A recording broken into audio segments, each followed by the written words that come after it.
discovered, so beautiful and abundant, colonists from all over the world came to live here.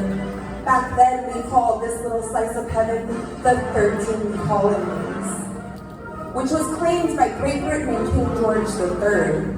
The king had one very important rule: if you live on my land, you must pay. He would tax every hard-working colonist who came, regardless of how poor they were. He would take food right off of a child's plate if he could, and he did.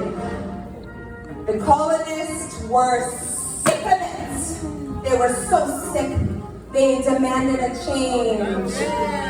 Something must be done.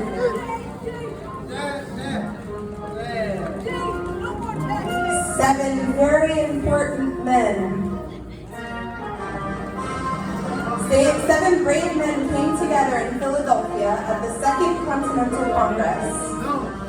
They discussed how they could defeat the British Army and King George III.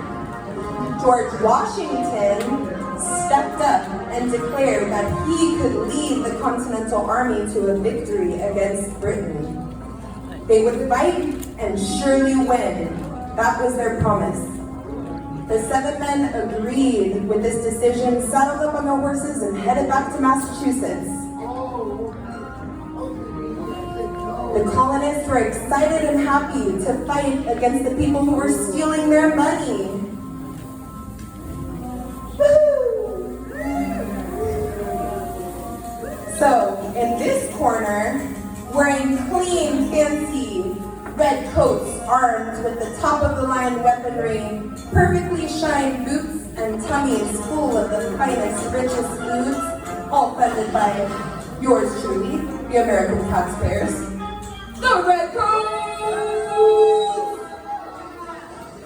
And in this corner, wearing dirty, ripped blue coats, armed with weapons that might not even work.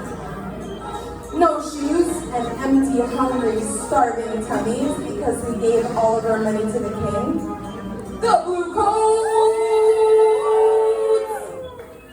Let the Revolutionary War begin! Fight! Fight! Fight! Fight! For 8 long, brutal years we fought. We never backed down. We never gave up. We gave it our all!